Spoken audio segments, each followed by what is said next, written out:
Now, The Hunt Palmer Show. Yes! I feel like I've been waiting for this my entire life. You're listening to The Hunt Palmer Show on 104.5 ESPN, Baton Rouge. Jolly good fun. Jolly good. Locking down the middle of the day. America's favorite daytime fun show. Live from the Mercedes-Benz of Baton Rouge studio. This is Hunt Palmer.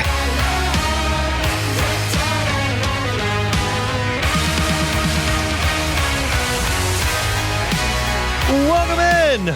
Hunt Palmer coming to you from the Mercedes-Benz of Baton Rouge studio downtown in the capital city on this Wednesday. About half the work week in the rearview mirror. Appreciate you hanging out with us here on 104.5 ESPN Baton Rouge. Got our Wednesday staples coming up. Koki Riley in 15 minutes. What if Wednesday at the bottom of the hour? Is there a former Falcon that could be a good fit for the New Orleans Saints? We will discuss that. I got a column up on LouisianaSports.net about LSU's baseball team that I'd like to dig a little bit further deeper into here in the spoken word form. And then Bud Elliott's got a list of quarterbacks that LSU is going to play this year and just how they rank nationally. And we'll crank things up with our SEC baseball power ranking. So lots and lots and lots to do here over the next couple of hours. Let's start things the way we do every single day with our Genesis opening drive. It's time for Hunt's opening drive, presented by Genesis of Baton Rouge. Well, one thing that happened last night has happened a lot this year. LSU won a midweek game. They've won all 11 of them. It just didn't look the way any of the other ones really have.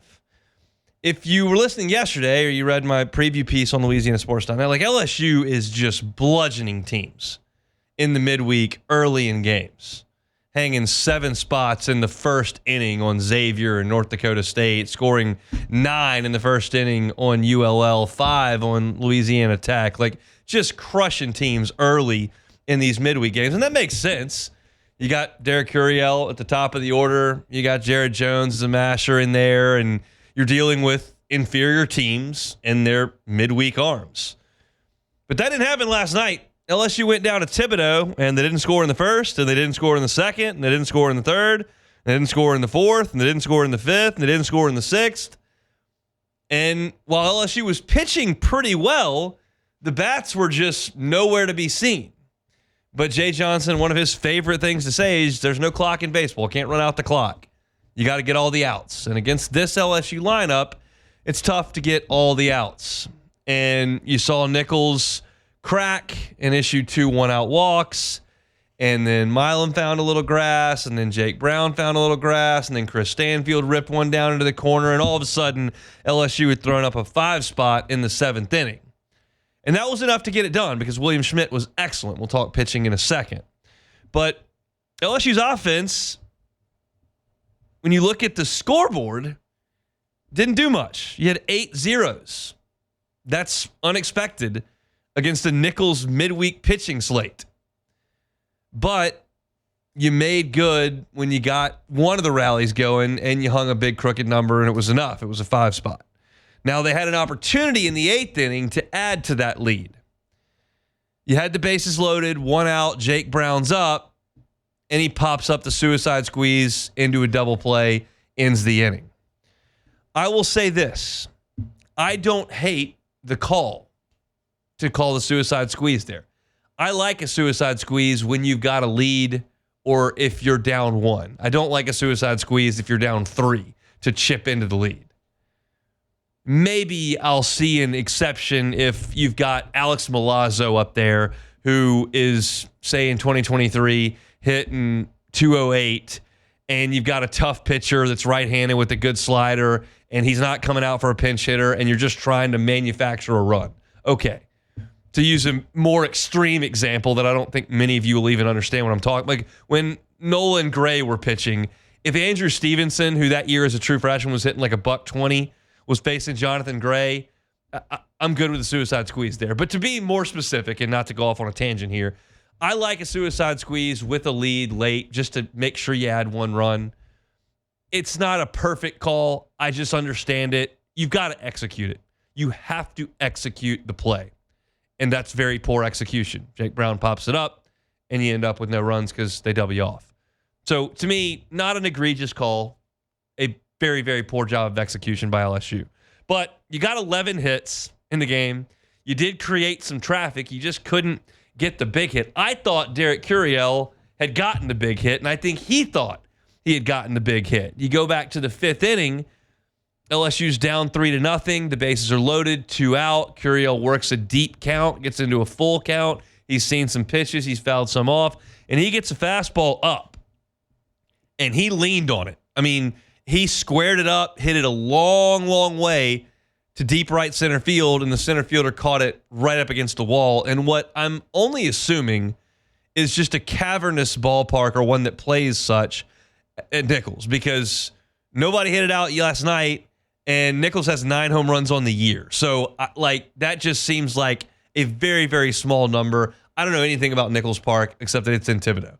Other than that, I don't know how it plays. I don't know what the dimensions are. I don't know what the wind was last night. Full disclosure, I was not watching with sound. I was doing sports trivia. I watched almost every pitch. I had the laptop up at the bar at Pizza Byron's, and I was paying attention so I could write my story and feel like I have a reasonable idea of what went on in the game. I don't know anything about Nicholls Ballpark, but I thought Curiel crushed that ball, and it didn't get out. And it was interesting because at that point, Nicholls had the 2-run double that they hit in the 4th inning that came off the bat of Ingersoll that was very similar to Curiel's swing, but his just got over Stanfield's head to plate 2, and Curiel's got caught, and it kind of felt like that was going to be the difference in the game. One just had enough juice, one just didn't have enough juice, and ended up that wasn't the case, but it felt that way as LSU started hitting in the 7th. Now, not to bury the lead too far here, because I think probably, let's not be hyperbolic. I think perhaps as important as LSU coming back and winning the game was that William Schmidt was in total control. Now, I put that little caveat in to say it is Nicholls. You're talking about a team that's 12-21, that's got 9 home runs as a team. That's not great. So I'm not going to say, well, who cares if they won or lost the game? Schmidt's on fire. That was too much. But I think to put it more moderately and probably more correctly, it's good that LSU came back and win. It's really good that William Schmidt looked like he was in control. You saw him landing his fastball for strikes. You saw him landing his breaking ball for strikes. I thought for the most part he worked ahead. And I think it's perfectly fair to say he dominated Nicholls for the last 4 innings of that game. They didn't get a hit. He issued 2 walks. Okay, it's 4 innings of work. 2 walks is not the end of the world. I'd love it if it was a 0, but not the end of the world. I thought that his stuff looked really good for 61 pitches. And what do we keep talking about and keep talking about and keep talking about? Other guys besides Anderson, Hyenson, Shores, Cowan, Evans have got to step forward. And we figured you'd see some of them in the game last night, and you did. And I thought the pitching effort was pretty good. I told you that I thought Schmidt dominated. That's a great sign. I thought that Connor Binge was really good in his inning in the 3rd, throwing hard, got a couple strikeouts, didn't walk anybody. I thought Connor Ware started the game incredibly efficiently. He was churning through those first 3 innings on a really low pitch count. He gives up a 2-out hit on the infield, I might add. Milo makes the play, but it's too late. And then I have said this, that for 3 years in the LSU press box, when pitchers would throw pickoff throws away, everybody in the press box would look at me and laugh because my reputation preceded me in that way. I despise pickoff throws. I hate them. They almost never get anyone out. You can suggest that they're effective in holding runners closer. I'm not going to argue against that. But in college, they far, far, far too often result in extra bases. Now, a left-handed pitcher, Connor Ware, should be able to throw the ball to first base. It's just a terrible throw. But what happens all the time in college baseball is pitchers wheel and throw the ball back to second base, and you've got a runner converging on second and middle infielders converging on second, and the pitcher throwing it blind, probably too hard, and half the time that ends up in center field. This wasn't that instance. This was just Ware throwing the ball to first base and misfiring. But if I were a college baseball coach, we would not be throwing over almost ever. And I realize, college other teams are going to realize that. They're going to see it on tape. They're going to see it in the statistics, and they're going to get bigger leads, and they're going to steal on you. I understand the entirety of the situation. Just I'm pointing out, I hate pickoff throws. And LSU makes a terrible pickoff throw. Guy rolls all the way over to third base, and Ware gives up the 2-out single that plates a run. That's an unearned run on a play that didn't really need to happen, but it did. But I thought other than that, Ware was good. Didn't miss any bats, didn't look dominant, didn't strike anybody out, but he got through 3 innings on 37 pitches, and I thought did so pretty well. He only gave up the 2 hits with 2 outs in the 3rd inning. Newt got hit a little bit, 2 hits in 2/3 of an inning. He also walked 2 guys. He didn't really have it. He's generally had it, so it's a deal where you can't expect too much too fast. You're just hoping a couple of these guys step forward. And candidly, I think Ware and Schmidt have higher ceilings than Newt. But I loved what you saw from Binge. I loved what you saw from Schmidt. I liked what you saw from Ware. That's a good step forward. You look at that as a Tuesday night game with a Friday night game against Auburn. Connor Ware should be ready to go on Friday. Connor Binge will be ready to go on Friday. And I think William Schmidt should be ready to go by Sunday. So you've got those guys available in relief roles if you need them on the weekend, and I thought they threw it well last night. So LSU improves to 31-3, kind of chasing the star that was set by the 2013 team.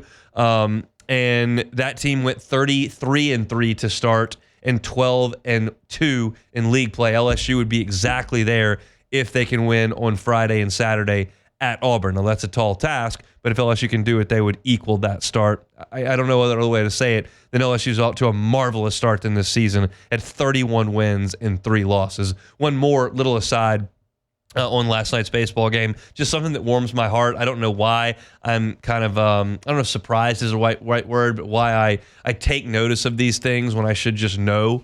But I'm coming home from trivia last night, Pizza by Roan's, and it was the 8th inning. And as I'm driving close to the house, I saw in 2 living rooms and saw the LSU baseball game on 2 big screen TVs at 9:45 on a Tuesday night against Nicholls. That to me is a little bit amazing that you've got that kind of interest on a school night that late in a game playing against a Southland Conference team. Again, I don't know why that surprises me. I know how much this town loves LSU baseball, but I noticed that kind of stuff, and it warms my heart because I'd be watching even if I didn't have to write the story, and feels like a lot of you are on that same page as well. 31-3. It's been fun to watch these guys through about 2 months of baseball. All right, that's our Genesis opening drive. We'll come back with Koki Riley and continue the baseball discussion next. The Hunt Palmer Show. You're listening to The Hunt Palmer Show on 104.5 ESPN, Baton Rouge.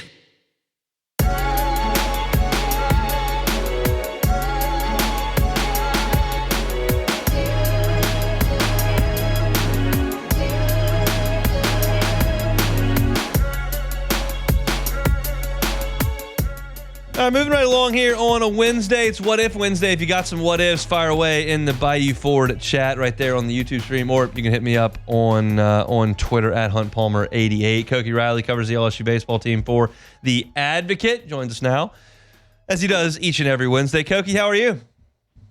Doing good. How's it going? Quite well. How was Thibodeau last night? Describe the atmosphere, the weather conditions, which are, I'm sure, better than it was looking in February when they were supposed to go there, and kind of the vibes for LSU leaving Baton Rouge but staying in state. Yeah, the weather conditions were pretty fair. It was very homey vibe, not quite as raucous as I thought it may be for LSU, but it's a small, pretty homey place. I didn't mind it at all, honestly. And I'm definitely glad this game was played in April and not in, February or whenever it was supposed to be played. So, that was probably the best part, the weather aspect of it. Was the story for you last night that LSU put the 5 spot up and came back and won the game, or was it that William Schmidt was able to kind of dominate for 4 innings? For me, it was probably more about William Schmidt. Honestly, the fact that he was able to dominate, as you said, 8 strikeouts in 4 innings. He did a good job of not leaving his fastball over the middle of the plate. It seems like he did a pretty good job against lefties, especially keeping that pitch away. And mixing a few changeups, was landing his breaking ball much better than he has in recent weeks. So, yeah, he looked more like the William Schmidt we saw in the first 2 weeks of the season than we did at the end of the year. And Jay Johnson has sort of refuted the the fact that he has struggled this season. He kind of did it today at his press conference. But let's be honest, he has struggled at times, especially in that Texas game, in that second inning against Missouri. Conference hitters, big SEC hitters have given him some issues because they can catch up to his 95-mile-per-hour fastball, and they can more or less sit on the breaking ball. That's when you can't get hitters in between, and you have a fastball that's obviously in the mid-90s, but it doesn't have a ton of movement. There's a ton of deception there, so he has to locate that pitch really well. And I thought last night was a good first step towards kind of locating that pitch better, while also just throwing the breaking ball more competitively, throwing that pitch for more strikes. What did you make of Connor Ware's outing? Okay, I'd say. When he's at his best, it's usually when he's keeping that fastball up in the zone, and that pitch can be, more competitive in terms of just, getting more swings and misses on that pitch and forcing more flyouts. And he forced a bunch of flyouts last night, so that's a good sign. But, the command piece of it still isn't totally there. Like he's still walking more guys than you want him to, ideally. So I think if he can find a way to, throw strikes more consistently, I think that would go a long way, because I think he has the stuff to be an effective pitcher in the SEC. How do you think Jay feels about the quote unquote the rest of his staff after the guys that pitched over the weekend in Oklahoma? I think it's hard not to feel at least a little bit better about it after last night. I thought last night they pitched solid, not great. Obviously there's a still pretty big gap between those top two guys and everybody else. But I think the guys you saw last night are the next guys up. And outside of Jaden Newt, I thought everyone else was fine, or good even. So I thought Connor Benn did a better job of keeping his stuff in the zone and getting guys to chase on the slider. I thought that we already talked about Ware, and we already talked about Schmidt. So I think those are kind of the top guys at the moment. And you can also throw Maverick Rizzi, who was warming up at one point. And you can probably throw Cooper Williams in that mix as well. They need, I think, to put it simply, they need 2 or 3 of those guys to step up as reliable guys. And I think right now you could make the argument that a few of them are close, but I don't know if they're at the point where you can put them in the game, in an SEC game against a good quality team. You can put them in the game and feel like, hey, this guy can definitely get outs for us in this situation. You feel confident about it. You were there in Norman over the weekend. How much of that 0 earned runs over 3 games was great pitching? How much was just an awful weekend to hit? I think it was a combination of both. I'd say for the first 2 games, it was probably more good pitching than bad hitting. And I think for the last game, it was more about the weather. That's the last game. It's hard for me to describe how poor conditions those were for offensive baseball. I mean, you're talking 10 to 15 mile-per-hour winds coming in from center field. You're talking wind chill getting a 40. It was on paper, it was 41 degrees, but it was really closer to 28 degrees if you include the wind chill. It was just really, really miserable. It was almost, you would have preferred, I think if you were either of the coaches, you would have preferred they just played a doubleheader on Saturday, because there was enough time there in between the rain to get 2 games in, at least in my opinion. But you go ahead, you play you play the games up straight, and it was kind of a small upset, the fact that they got all the games in at the times that they were supposed to be played. Honestly, the weather, it was really, really wet and cold and kind of miserable throughout the entire weekend. But that last game kind of made offense impossible. I think the Saturday game, not the Saturday game, the Friday game, game 2, those were probably the best offensive conditions, which is probably why you saw LSU hit the ball out 3 times. But yeah, I think overall that's a bigger park too. Windy conditions, because that's just sort of how that area of the country goes. There's not a lot of trees, not a lot of hills, so you're going to get a lot of windy conditions in Oklahoma. And then combine that with the abnormally cold weather, because usually the weather isn't that cold there. I asked the people who are from there, and they're like, nope, it's usually not that cold at this time of year. So, I think the weather had a lot to do with it. I'd say at least 35 to 40% of the results that we saw over the course of the weekend. But I think it really, really affected the Saturday game to the point where, like, it's hard to really judge either team and their performances, especially offensively, in those sort of conditions. So with that being said, and kind of suggesting how awful the conditions were on Saturday, what do you feel about Jay Shores right now? I feel okay about him, and I think he's still much better than what they had last year in terms of that last start, that last Sunday starter, that Game 3 starter. But at the same time, there's still progress to be made from a command standpoint. He throws enough strikes to where he can get through 4 or 5 innings and not absolutely walk the park or have some of the struggles that some of their relievers have had. But there's still steps to be made there, especially when it comes to locating in the inner half of the zone. I think he's done a better job of that the last 2 weeks, which is part of the reason why you've seen the better results. And I think that Mississippi State appearance, honestly, was not that much different than the Oklahoma appearance. It was just that the weather was in his favor in the Oklahoma appearance. And, he didn't have the one really bad inning in the Mississippi State appearance, because I thought in the other 3 innings he was pretty darn good, especially in that first inning where he was really locating his fastball in the inner half, not letting hitters sort of lunge over the plate and feel really comfortable in the box. If he can land his slider for strikes as well, because that's got to be his swing and miss pitch.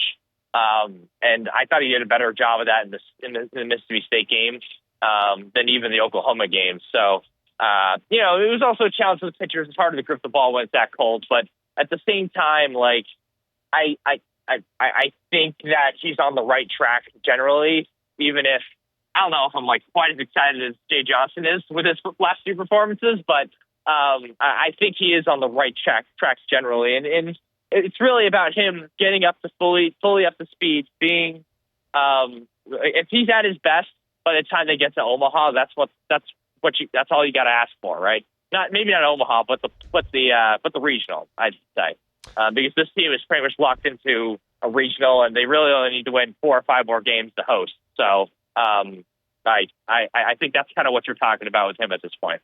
Yeah, I mean, sitting there at 10-2, they're in really good spot. I mean, I think if they get to 17, certainly 18. If they get to 18, you're looking at a top 8 national seed. So you got 18 games to go. That's 8-10 the rest of the way. That's pretty manageable. It starts this weekend at Auburn. You look at the statistics. Sam Dutton having a really good go of it as the Friday night guy there on the Plains. Does that surprise you a little bit?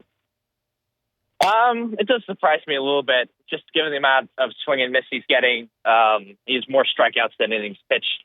He still isn't really walking that many people. That was one of the strengths that Sam had. He threw strikes, and he only has 10 walks in like 44 innings or something like that. So he's going to throw strikes. He's getting more swing and miss than it seemed like he did at LSU. And I'm really curious to see some of the changes in his game since he's left. And see how, and I'm really curious to see how like Jay and those guys can sort of adjust to any changes that he's made, or whether he's more or less the same guy, and they can really sort of narrow in on the scouting reports that they had when he was playing for this team. So I'm really curious to see what that sort of matchup looks like, and he's having credit to Sam. He's having a heck of a year. No question. He'll be opposed by Cade Anderson on Friday. We'll leave it at this. What'd you think about his pitch count on Thursday night, and what do you expect from him on Friday?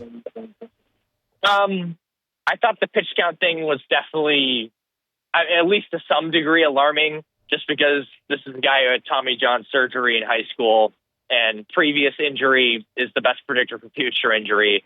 So having him throw 135 pitches in a game that kind of matters, but doesn't matter, isn't like, this isn't Omaha, right? Like, if they had done this in June, I would have understood it a lot more. But even then, like, it's still just, I don't want to say it's reckless, because you had the extra day off.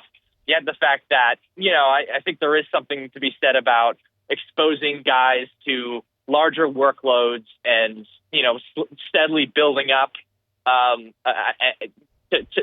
steadily building up their strength so they can go deeper into games and whatnot, and not just babying them and then at the last second, like say the playoffs, then having them throw 120 pitches, right? Like there's something to be said about that, right? But 135 is still different than 120. I don't think Paul even went to 130 during his time here, and that guy was like a moose. So it's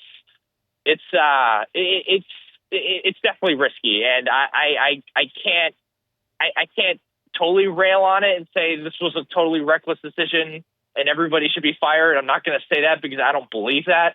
But I also wouldn't say it was a very careful move either, because again, it's like it's the injuries, and with the elbow especially, it's got to be worrying to some degree, right? We'll see. Hopefully, Cade's got his good stuff and feels good for his outing on Friday. Koki Riley will be there on the Plains, good enough to give us some time on Wednesdays. Thanks, man. Yep, awesome. Thanks so much. Koki covers the LSU baseball team for The Advocate. All right, let's take a time out. What If Wednesday when we come back? Hunt Palmer Show. The Hunt Palmer Show. One Bath and Closets. OneBathAndClosets.com is the website. David Duvall and his team, 30 years redesigning and remodeling bathrooms and closets. Closet space, maybe not something you think about all the time, but maybe something you need to look into. They've got customizable options there at One Bath and Closets. I tell you this every week that when Alyssa moved into the house that we initially shared together, she did not like the closet situation. Not up to standards for her. We moved to remedy that. You don't have to move to remedy that. You can just call David Duvall at One Bath and Closets. I can promise you this. They can customize that closet to your specifications, and it's going to look fantastic as well. Look at the pictures on their website, onebathandclosets.com. Get that free consultation and have David talk you through what they can do for you. You may be able to use the space that you have already more efficiently. You may be able to put in a new closet. It's One Bath and Closets. Find them online at onebathandclosets.com. This is the Hunt Palmer Show on 104.5 ESPN, Baton Rouge.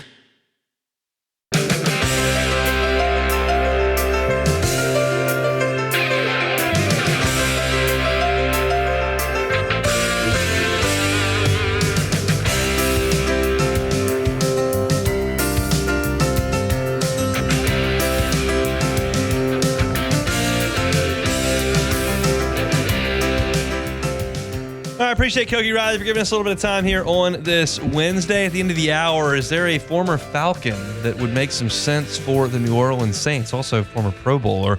Talk about that coming up at 1:45.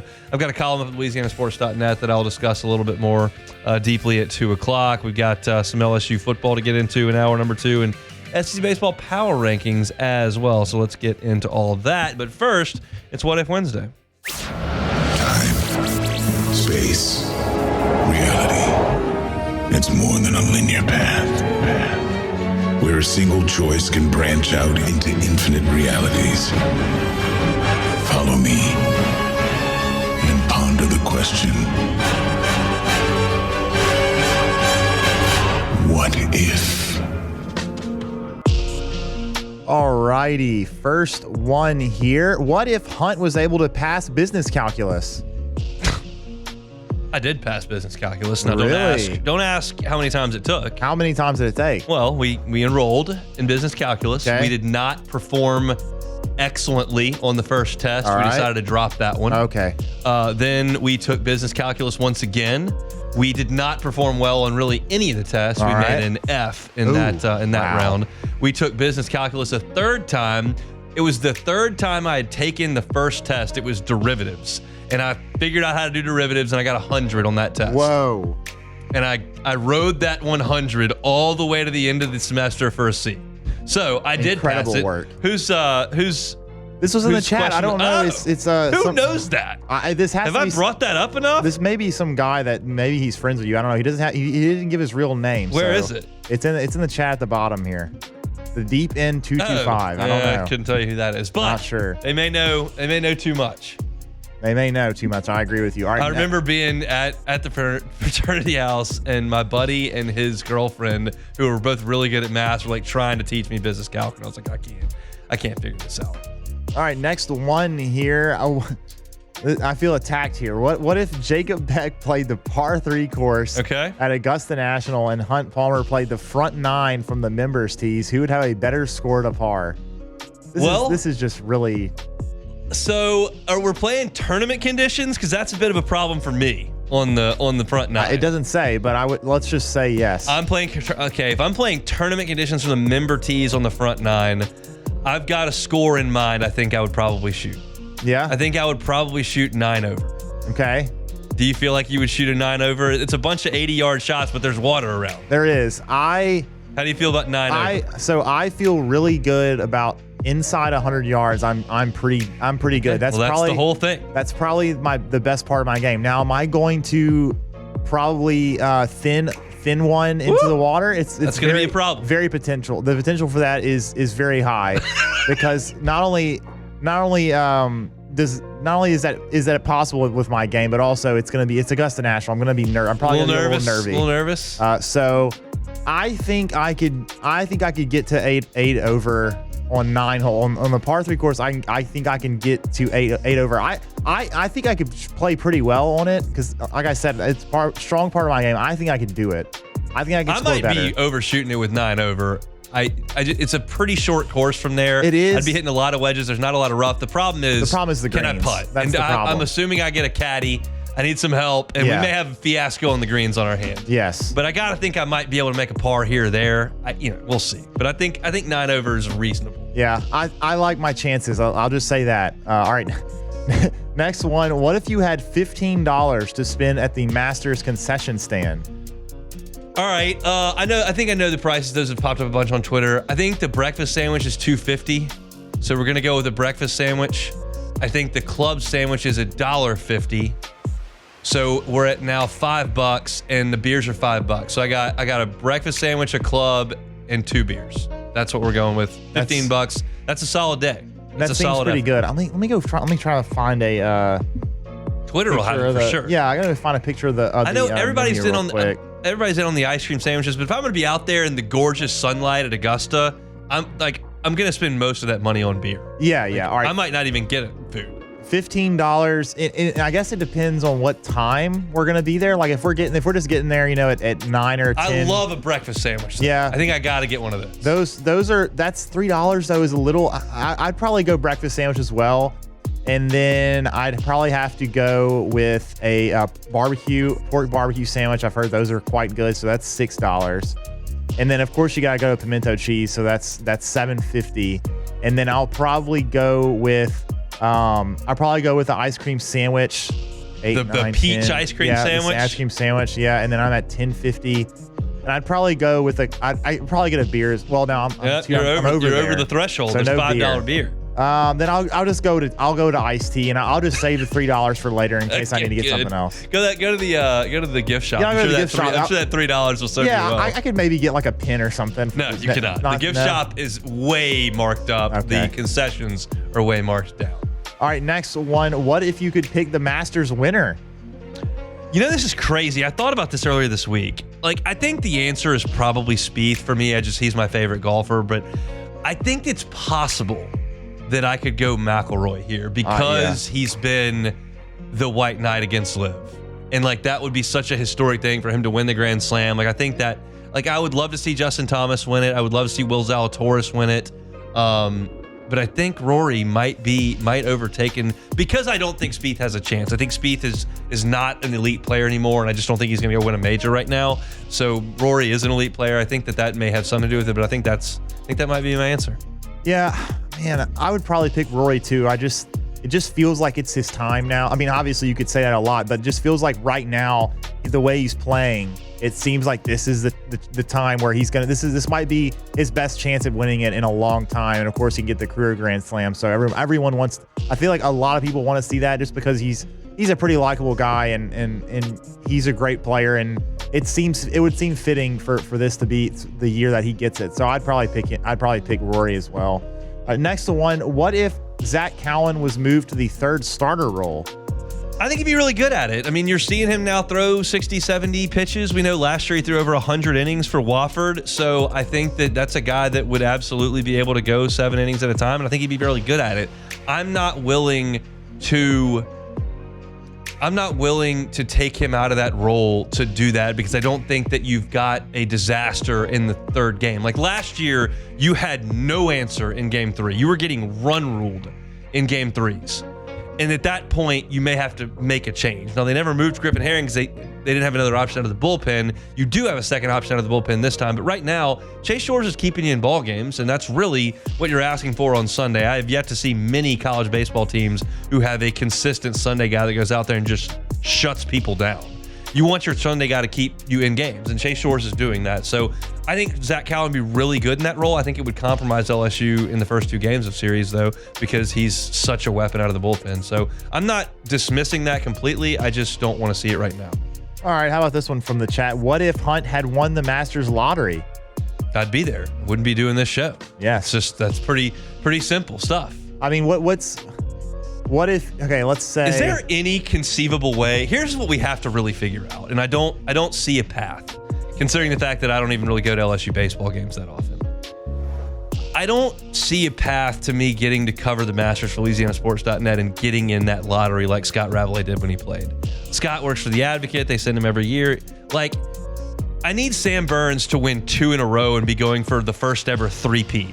And maybe I can convince the people here with a year in advance that we need to go cover that potential golf history. Hunt, I mean, look, that's Sam Burns is a Shreveport guy. Like, you should be able to get some phone calls maybe. And we gotta find a way. We gotta find a reason to cover the Masters for LouisianaSports.net. Okay, that right now doesn't really exist. I was thinking you need to infiltrate his network and somehow become a close enough by proxy friend of his to maybe be able to sneak in. But I don't to go to the turn. I'm talking about playing the golf course. Oh, okay. Well, in that case, I can get on eBay and buy some obscenely priced picks. If Sam wins, he then is an honorary member and can bring guests to play. Yeah, but he's not going to bring me. Okay, he doesn't know me. That's what I'm saying. You have to befriend him at some point. No, it's better. I'm already in the media. Okay. And the media is in a lottery every year. And I already know Scott Ravelay's gotten to play, and Chris Solomon's gotten to play, and Brendan Porat's gotten to play, and Andy Johnson's gotten to play. These are just the guys that I know of that are covering the thing, and they've all gotten to play. So what I need to do is we need some Louisiana guys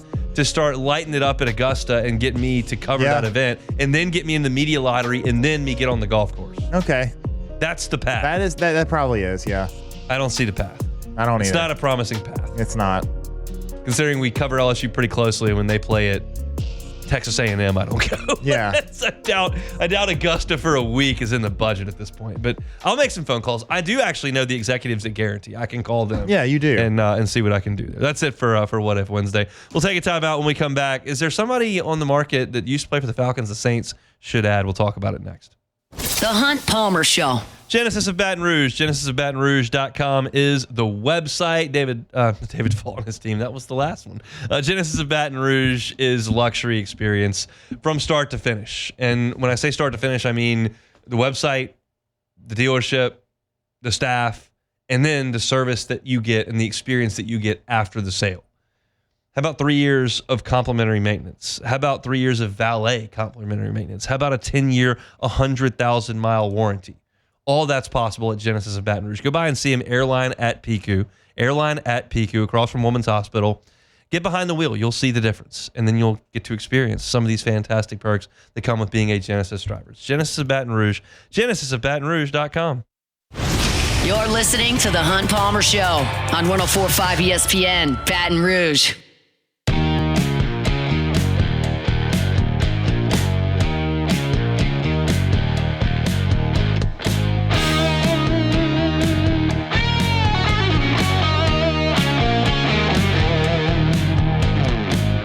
Closing out first hour here on this on Wednesday. Saw a suggestion on the internet today, kind of looking at some potential Saints free agent targets now towards the back end of free agency. You had that flurry of spending right up front, and now things have very much settled, and there are a lot of veterans still out and about, but guys that you're going to have to kind of weigh and debate where the price makes sense. And one of the names that came up for New Orleans, certainly at a position where the Saints need more production, is at edge rusher, at defensive end. And the name that came up was a 4-time Pro Bowler in Matthew Judon. And Judon spent the first 5 years of his career in Baltimore and was a solid player Then he went to New England and kind of blossomed into a star. He had 12.5 sacks for New England and then 15.5 sacks for New England in 2022. At that point, he played one more year for the Patriots, had 4 sacks, and then signed last year with Atlanta. He had 5.5 sacks, which is actually the same that Carl Granderson and Chase Young had for the Saints this past year. So does it make sense for the Saints to go out and grab Matthew Judon?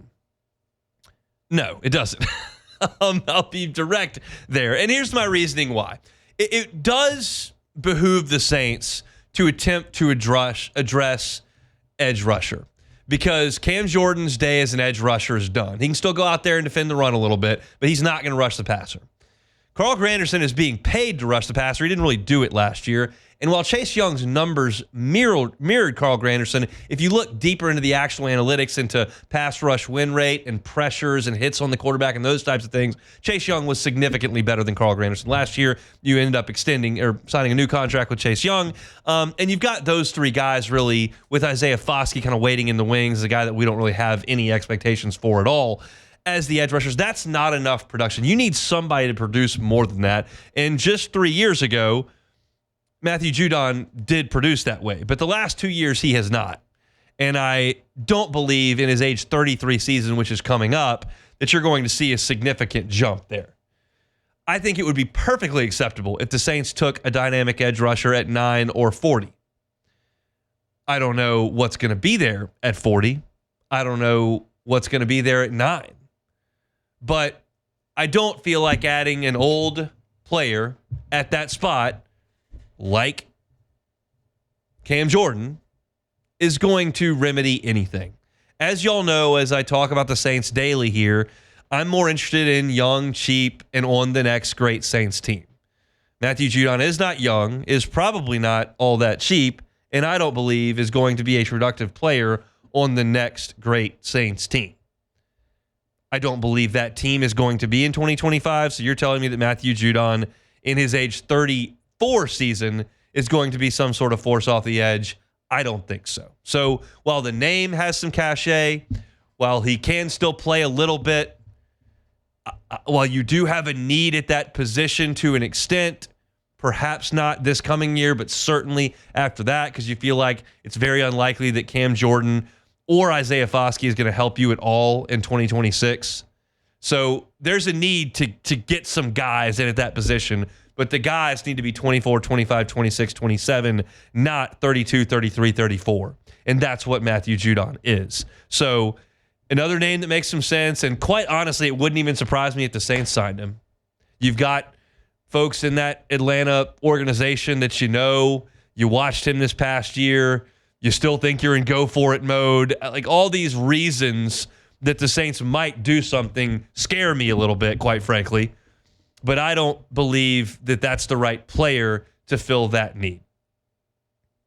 The need's there, not the right player. So Matthew Judon, for me, though the name has some cachet, though he is a 4-time Pro Bowler, that he was in the top 10 for AP Defensive Player of the Year 3 years ago, all that stuff is true. I don't think it makes a ton of sense for the Saints to stick their neck out and make that guy part of the roster. I think you probably look at that in the first 3 of your 9 picks. I would suggest that perhaps an edge rusher would make sense there.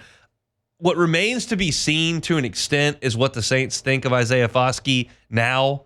I have to think they would agree with those on the outside that there's probably not much hope there.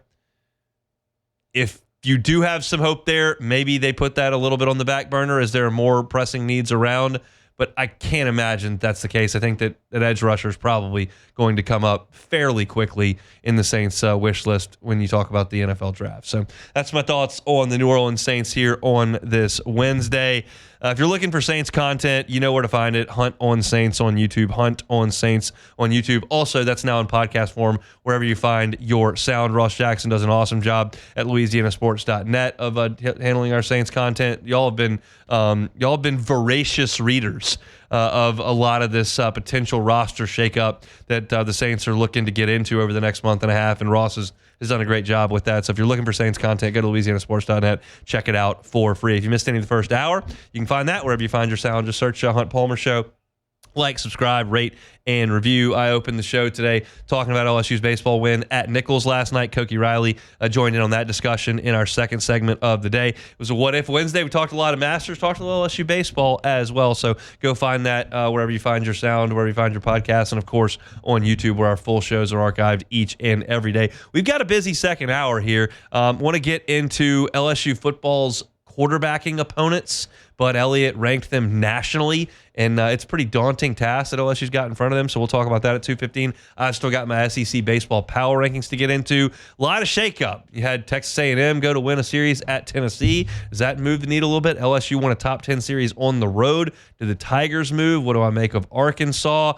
Plus, you've got a Florida team that's now 1-11, so we'll talk SEC baseball power rankings at the bottom of the hour. When we come back after SportsCenter, I've got a transfer portal strategy story for LSU baseball that we'll get into. So come back after SportsCenter. It's the Hunt Palmer Show. The Hunt Palmer Show.